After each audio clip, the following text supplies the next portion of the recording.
welcome back to Books with Brandywine. Shakespeare Month is almost over, but we're not quite done yet. Although I did have to take a few days off because I was just really exhausted. Just like physically and mentally, and I needed a rest. But I am back, and I am excited to continue this Shakespeare Month and to continue my Shakespeare readings. Kara from Wild Book Garden pointed me towards a book tag that I didn't know about that is Shakespeare themed. So of course, I have to do it because it's Shakespeare Month and it's a really awesome book tag. So it's the Hamlet Book Tag, and it was created by Alliembooks. And it has, I think, like 9 or 10 questions. I think it's like 9 questions. And they're all based on characters from the play Hamlet. So without further ado, the Hamlet Book Tag! Okay, that was anticlimactic. Anyway, so the first question, I have my notes as usual. The first question is Hamlet. Name a book with an unlikable main character. So I totally wanted to use Hamlet because I don't like him, but the question is about Hamlet, so I'm not going to use Hamlet. So I chose from one of Shakespeare's other plays, which I just finished reading, and that is The Winter's Tale. And I chose Leontes? I kept pronouncing his name wrong in my head every time I read his name, but it's Leontes. And he is the king of Sicily.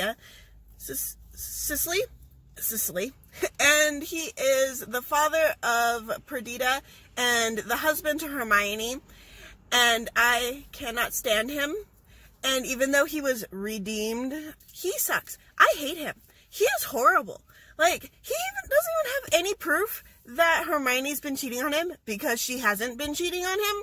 And he's just like, oh, they're too friendly. I'm going to kill everyone and send everyone to jail and order his infant baby to be burned alive. Okay, anyway. So the next question is Gertrude. And it was name a book where the parents are still living. And I immediately thought of The Book Scavenger because her parents are still living and they're very much a part of her life.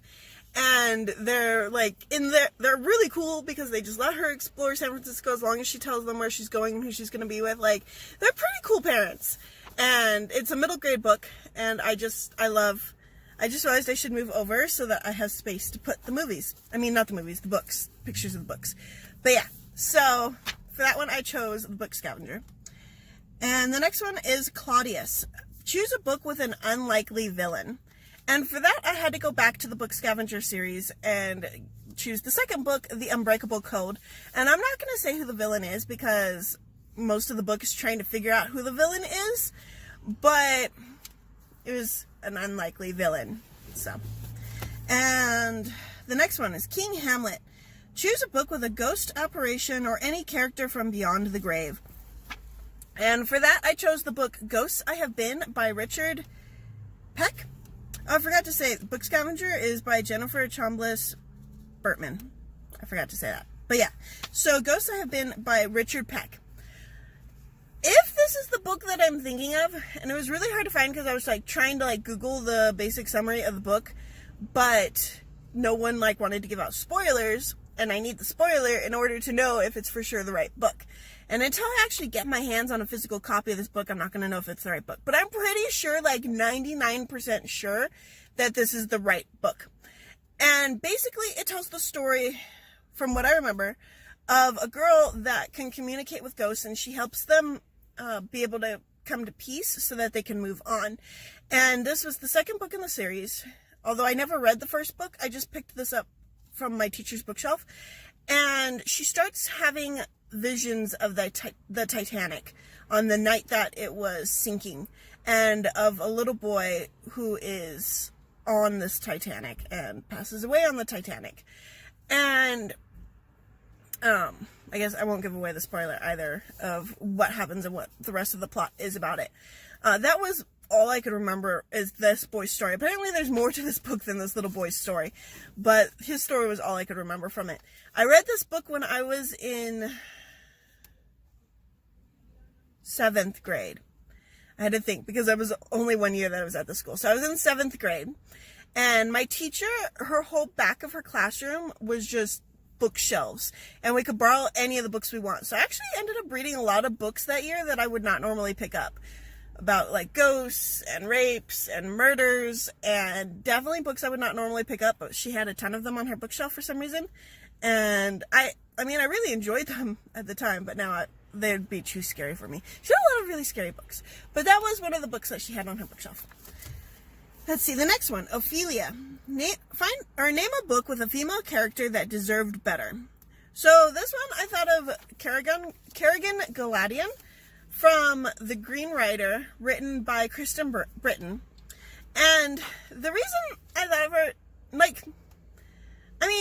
she's a total gung-ho, kick-butt person, and she is, the main character of all the books, but her love life, I feel so bad for her. She deserves better, because she is this awesome person, and she has all these amazing skills, but she's in love with the king, and he's, way, way older than her, and he can't marry her because she is, she's a merchant's daughter, so they're rich, but she's not royalty, and she's not, the child of a lord, and so he has to marry this other lady, and things keep happening to her, and then, later, she finally does find another love interest, but he's in another time period.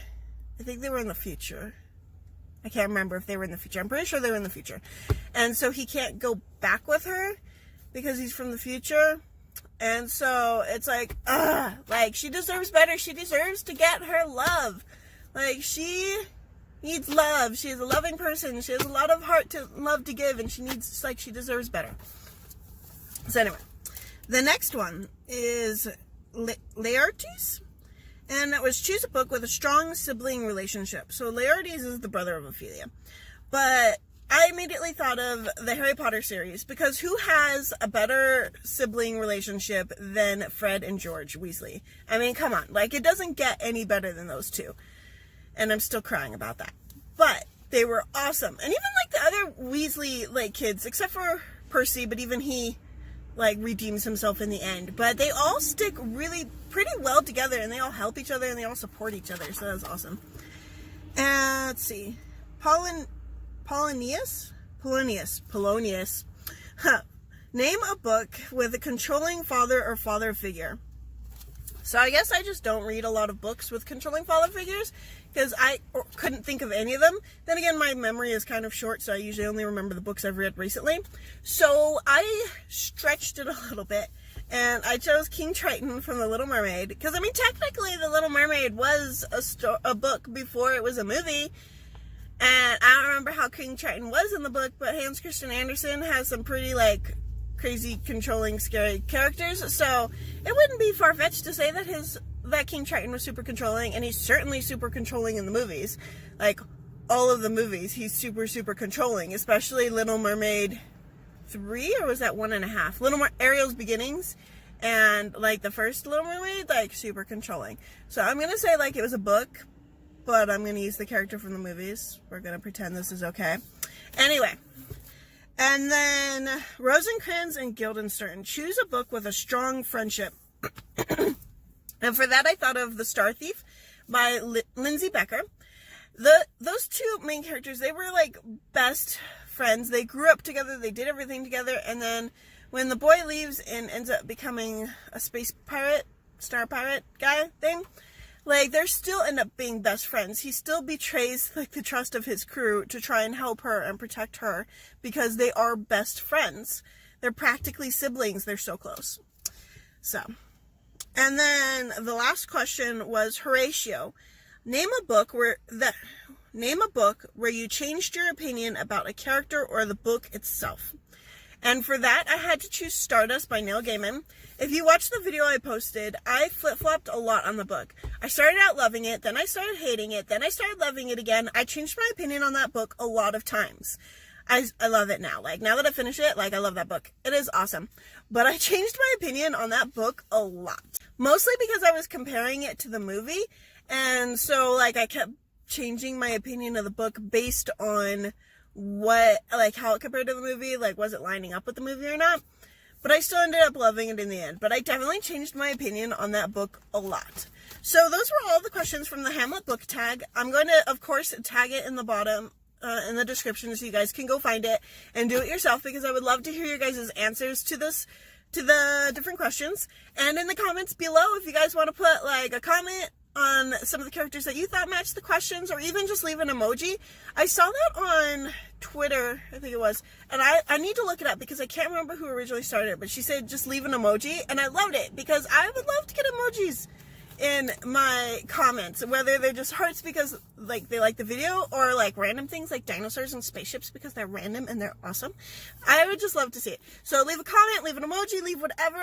I just want to hear from you guys. I love hearing from you guys, and I will see you tomorrow with a video about The Winter's Tale. Wait, Shakespeare's birthday is tomorrow and his death day, so it might not be a video on The Winter's Tale.